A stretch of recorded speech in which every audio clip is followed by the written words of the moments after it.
राम मंदिर में आधे में मंदिर बन जाए, हम किसी का निराकरण नहीं कर रहे हैं। किसी पार्टी को, किसी व्यक्ति को ताज पहनाया जा रहा है तो हमारे सर में दर्द नहीं है, लेकिन सनातनी समाज कहाँ खोया है, सोया है, जरा सोचो तो सही। 93, 94, 92 से लेकर 94 तक रामालय ट्रस्ट का जो उपक्रम चला, जब पक्ष विपक्ष दोनों चाहते थे, नरसिंह राव तक कांग्रेस भी चाहती थी ना, ताला खुला राजीव गांधी के समय में, और पूजन आदि का क्रम शुरू हुआ। हम किसी का नाम, किसी का पक्ष विपक्ष, हम तो सनातन धर्म की बात कर रहे हैं, जिसको जो करना हो सो करता रहे। जब आप भी चाहते थे, जिस समय आप पक्ष में थे, जिस समय आप विपक्ष में थे, जब दोनों लोग चाहते थे, नरसिंह राव ने रामालय ट्रस्ट बनाई और कहा कि बाहर से कहा कि मंदिर बनाना है, अंदर से गुरुदेव को कहा कि आधा आधा हो जाए मंदिर मस्जिद। तो क्या है, मैं किसी का नाम नहीं लूंगा, जिन जिन का अधिकार था अन्य अन्य जगह में, सभी त्रिपुंडधारी ऊर्ध्वपुंडधारी महात्माओं ने, मेरे लिए सब पूज्य हैं, मैं तो उन महात्माओं के चरण की धूल भी नहीं हूं, लेकिन जो तथ्य की बात है वो तो इतिहास किसी को बख्शता नहीं है, ध्यान देना।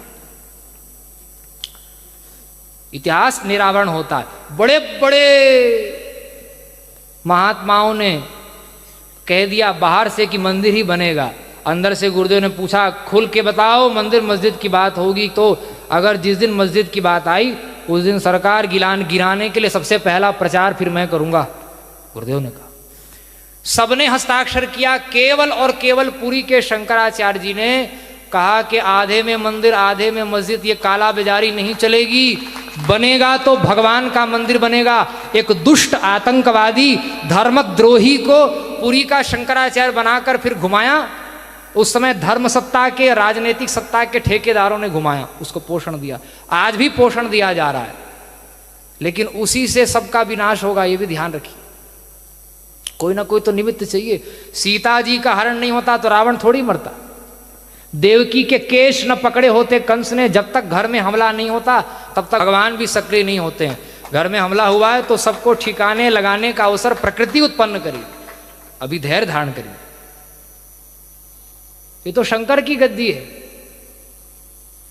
ये तो हर हर बम बम की गद्दी है, कहां जाएंगे भाग कर।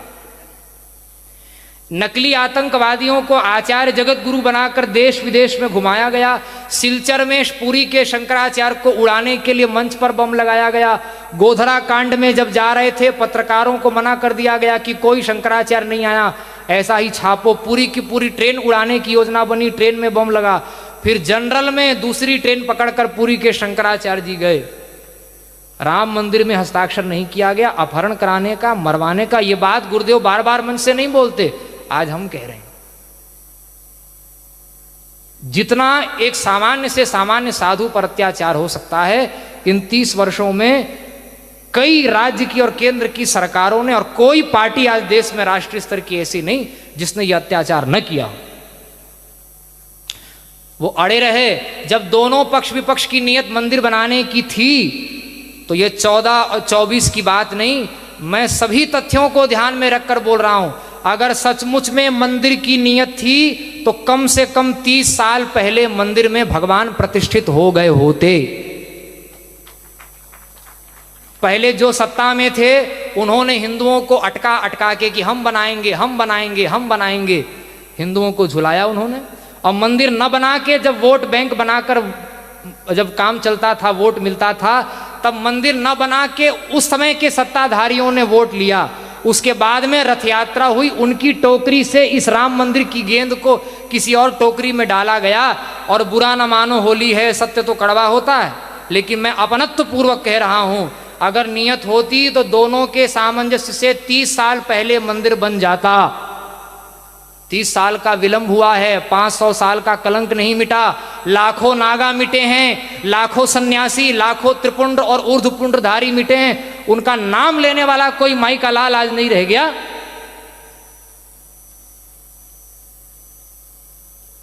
चरखा चलाने से आजादी मिली, कोर्ट के पर्चे भरने से राम मंदिर बन गया, 30 साल पहले राम मंदिर बन गया होता अगर उसका राजनैतिककरण नहीं किया गया होता। उस समय जो सत्ता में थे, आज जो सत्ता में हैं, दोनों ने जब अटका करके मंदिर को वोट मिल सकता था तब अटका के वोट लिया, और जब देख लिया 14 से 17 तक कि अब पुलवामा अटैक हुआ, उसके बाद अकल आई, अपना सच्चा वोट बैंक पहचान लिया कि अब तो सरकार 50-50 में 19 में ही आने की बात हो गई थी। तब हुआ कि अब मंदिर बना कर ही जब हम सत्ता में रह सकते हैं, तब मंदिर न बनाना भी राजनीति, मंदिर बनाना भी राजनीति, दोनों ढंग से तब बना के ही वोट लिया है। 30 साल का विलंब लगाने वाले पक्ष विपक्ष के लोगों के सर पर हम लोग ताज पहनाने जा रहे हैं। और जिन्होंने हस्ताक्षर किया उस समय सरकार की कोई सुरक्षा नहीं, कोई रेल का रिजर्वेशन नहीं, कोई सुविधा नहीं। जिस धर्माचार्य ने अपहरण मारने की धमकी, फोन कॉल और एक नकली धर्माचार्य बना करके आतंकवादी जिसको 100 बार फांसी दी जाए तो कम है। विवेकी का दायित्व अधिक होता है। आतंकवादी हर समय में होते हैं। आतंकवादी को नियंत्रित न करने वाला राजा सबसे पहले दंड का अधिकारी होता है। उसको दंड कौन देगा?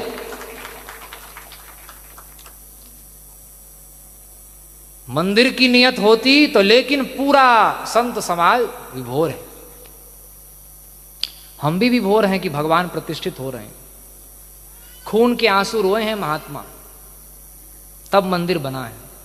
चलो लाखों व्यक्तियों की शहादत का ताज अगर 1-2 लोगों के खोपड़ी में जा रहा है तो हमारे सिर में दर्द नहीं है। लेकिन भैया आप कितने भी गुणवान हो, मानस की वो बात याद रखिए, गुण सागर नागर नर जोऊ, क्या है, जोई अलप लोभ भल कहीं न। इतना भी लोभ आ गया तो सारे गुण में आपने गुड़ गोबर कर लिया, चौका लगा दिया। अब कोई बोलने वाला नहीं, किसी की हिम्मत नहीं है। लेकिन हम तो किसी की खीर खाए हैं नहीं, और इसीलिए ये पूरी पीठ का नाम सुन के लोग डरते हैं। कैसे दबे रहे, कैसे नकली लोग घूमते रहे थाईलैंड में, कितना बड़ा भी भगवा पहनने वाले मुख्यमंत्री कहीं बन जाएं और दाढ़ी बढ़ाने वाले प्रधानमंत्री कहीं बन जाएं।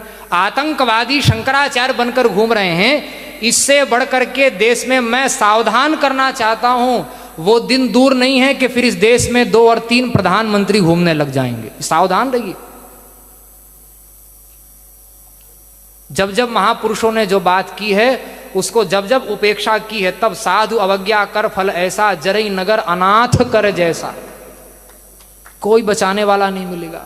हम शासन कर रहे हैं ये भ्रम छोड़ दीजिए। साधुओं की जो जादुई पोटली होती है ना, उसमें कई विक्रमादित्य, कई चंद्रगुप्त छुपे हुए हैं। ये भ्रम बढ़िया से धो लें। वोट के बल पर शंकराचार्य नहीं बने हैं पूरी। आज हमें प्रसन्नता है कि राम मंदिर का काम हो रहा है, लेकिन जिन आचार्यों ने इतना त्याग किया, बार बार आंदोलन में सम्मिलित हुए, और अच्छी बात है कि आप अपने आप को सेकुलर नहीं बता रहे हैं, धार्मिक बता रहे हैं। इतने अंश में जो गुण है उसको हम दोष कभी नहीं कहेंगे, लेकिन जो दोष है उसको भूल कर भी गुण हम कभी नहीं कहेंगे। तो ये भारत की भूमि, ये आचार्य चरण कितना कष्ट सहते हैं। तो इन आचार्यों के द्वारा साधु समाज को उनके श्री चरणों में गोदुग्ध और पंचगव्य से, गंगा जल से उनके चरणों को धोकर हम उनसे निवेदन कर रहे हैं। भारत के सभी महापुरुषों से, सभी संप्रदायों के, और पंथ पार्टी को डस्टबिन में डाल करके समग्र भारतवासियों से हम निवेदन कर रहे हैं कि भैया बड़े से बड़े राजा महाराजा भी जब आए तब भी इस भारत की प्रजा किसी राजा महाराजा का अनुगमन करने वाली नहीं, ये निष्पक्ष आचार्यों का अनुगमन करने वाला भारत का इतिहास रहा है। कहाँ खो गए, कहाँ भूल गए। भारत साधु समाज बना, अखाड़ा परिषद बना। नेहरू जी ने अखाड़ा परिषद बनाया। क्यों बनाया? ताकि शंकराचार्य के नीचे जो आचार्य महामंडलेश्वर, ब्रह्मानंद सरस्वती जी महाराज तक की परंपरा रही, जब वो कुंभ में स्नान करने जाते थे तो छड़ी छत्र चवड़ पालकी उठाने के लिए बड़े बड़े महामंडलेश्वर जाते थे। अब गुरुदेव तो पूर्वाचार्य जी ने संकल्प लिया कि जब तक इस देश में वेद लक्षणा गाय का एक बूंद भी गिरेगा। जब तक यह भारत, जब सनातन राष्ट्र ही नहीं है तो कौन से सिंहासन और कौन से छड़ी छत्र चंवर। जो बैठते हैं उनको प्रणाम है, हम निषेध नहीं कर रहे हैं, लेकिन जब तक इस देश में गाय का एक बूंद भी रक्त गिरेगा, पुरी के शंकराचार्य छत्र छड़ी चंवर धारण नहीं करेंगे, सिंहासन धारण नहीं करेंगे। और इसीलिए हम ये सोफा देख रहे हैं ना यहाँ। तो ऐसे आचार्य हम लोगों को प्राप्त हैं, फिर भी भेड़िया धसान ही अगर पसंद आ रहा है हिंदुओं को, तो इससे बड़ा क्या दुर्भाग्य होगा। फिर तो वो राजा ही निरंकुश हो जाएगा। प्रभुता पाही काहि मद नाही, अस प्रभु को जन्मा जगमाही। कौन कान पकड़ेगा। पूरा हिंदू समाज निष्पक्षता पूर्वक, मैं उनकी रोटी खाता हूं इसलिए नहीं बोल रहा हूं, हम पूरे साधु समाज, पूरे वैदिक सनातनी हिंदू समाज से कह रहे हैं, जिस दिन विश्व को पता चल जाएगा कि पुरी के शंकराचार्य जी का बोलना मतलब 100 करोड़ हिंदुओं की आवाज एक साथ निकलना है, कि जिस दिन पता चल जाएगा 24 घंटे में भारत के सारे अटके काम बन जाएंगे। और नहीं तो नेता लोग हम मंदिर बनाएंगे, और हम मंदिर बना रहे हैं, वो गोल गोल रानी इतना इतना पानी, ज्यादा अंदर घुसूंगा तो ठीक नहीं है, घर की बात है।